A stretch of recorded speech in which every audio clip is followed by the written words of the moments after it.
When they ask you, what are your hobbies? Again, you want to keep it mainly above, you want to keep it clean. So I would never tell anybody that my hobbies are guns or anything like that. I would always come up with something broad, gardening, listening to music, something simple, because you don't want to give them any ideas to prejudge you. So when they ask you about your hobbies, they're just trying to get to know you. They're not, that is a legal question, because sometimes people are asked illegal questions. So that is a legal question that somebody can ask you. What are your hobbies?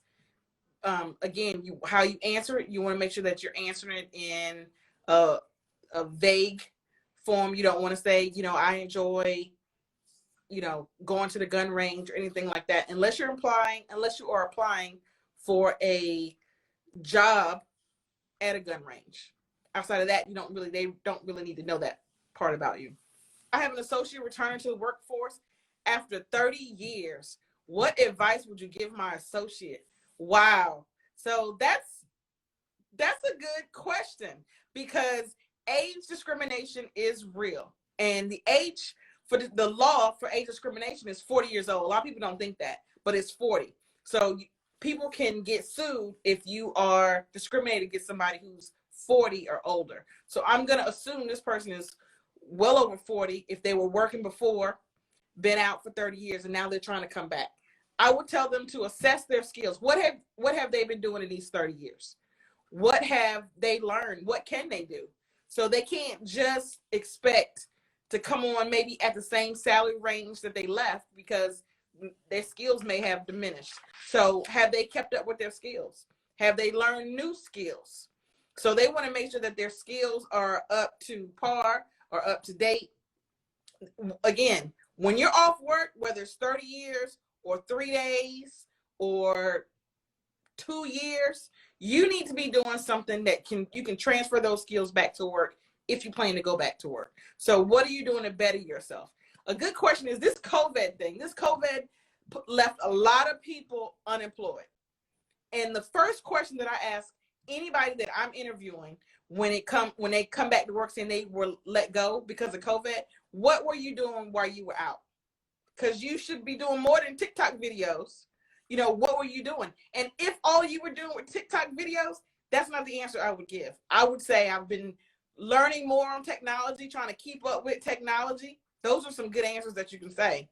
Trying to keep up with technology, learning about technology, but I wouldn't say TikTok videos. You should be doing something constructive right now. You should be learning a new skill, whether it's increasing your computer skills, because a lot of work from home, now you have to be able to have good computer skills. So you want to make sure that you can add to the company. What can you add? What have you been doing? The answer, the person says the person was a housewife. So, which is fine. The question is, what skills can you bring from the housewife skills? Can you bring problem solving? Do you know how to do logistics? Do you know how to plan? Those are things that you can talk about. Because housewives do a lot of work, taking care of the house and taking care of the kids. So you want to make sure that you can relay that information in an interview, and in addition to that, hopefully, you've gotten other skills in addition to the housewife skill. Would you consider yourself to be a risk taker? Now that's a tricky question, because, what's your definition of a risk taker? Do you run red lights? Do you slow, not stop, but slow cruise at a stop sign? That's taking a risk. Running a red light's taking a risk. So you want to be mindful when you're asked that question. Are you a risk taker? So what you can say is, I take calculated risk, or you can say something similar to that, but you don't want to just do a blanket, oh yes, I'm a risk taker, because what does that mean? That lets me use my own imagination on what a risk taker, type of risk taker you are. So when you're asked that question, are you a risk taker or do you take risks? You want to make sure that you clarify. So I take strategic risks. I take calculated risks. I just don't take random. Risks. So what irritates you about other people and how do you deal with it? So that's a really good question that a lot of people ask when they're interviewing for a customer service position, because they want to know what irritates you. So you want to be mindful. Think about the job that you're interviewing for all your answers. So you can't say someone being rude to me irritates me, because you're working in customer service, you're working with the public. Somebody's going to be rude, unfortunately. Somebody's going to be rude. So you want to make sure, again, that when they ask you the question, you think about the position that you're interviewing for. So I'll give a good example. So I was working with this client. He had experience working as a bagger, and he was interviewing for another bagging position. That's what we applied for. That's what we were interviewing for. When they asked him about his last job, what did he dislike the most? He said bagging.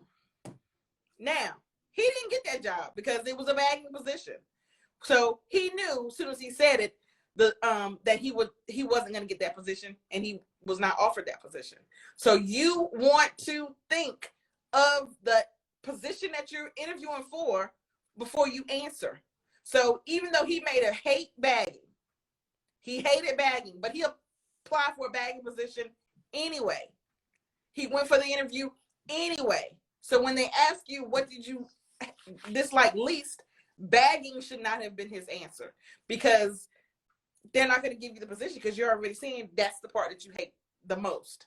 So you want to be mindful of, you want to think about your interview questions. You want to think about the position that you're interviewing for, because again, if you answer a question like that, they're not going to call you. They're not going to call you. They're not going to call you. They're not going to hire you, because they're going to be like, he doesn't even like bagging. Why would I hire him as a bagger? So what irritates you, you want to keep it broad. I would always say, when I was little, my brother getting on my nerves, wanting to hang with me all the time, that irritated me. But you always follow back up with the positive. But as I got older, I realized he wanted to hang out with me because he thought I was cool. He thought hanging with me would make him look better. You follow up with a positive. And it's not necessarily related to the position I'm interviewing for, because I'm not going to say customers irritate me. People being rude irritates me if I'm going for a customer service position. So you want to think of something that is not, especially like that, that's not going to be related to the position. If they say, okay, well, your brother irritated you, what irritates you now? And I would say, I'm not easily irritated. When I feel like I'm getting upset or irritated, I know to take a deep breath. I may go get some water, stretch my legs, do some breathing exercises, and then I'm ready to go. That takes about 5 minutes, and then I'm ready to go. Notice how I didn't say customers. I didn't say employees calling out, coworkers calling out. I didn't say any of that. I kept it to myself. I kept it within myself. I'm not easily irritated. When I feel myself getting irritated or upset, I take a deep breath, get up, stretch my legs, go get some water. All these are positive things. So they're going to be thinking, oh, well, she knows how to handle if somebody's getting on her nerves. She'd be a good fit. She's not going to get ran off easily, because I was able to articulate that.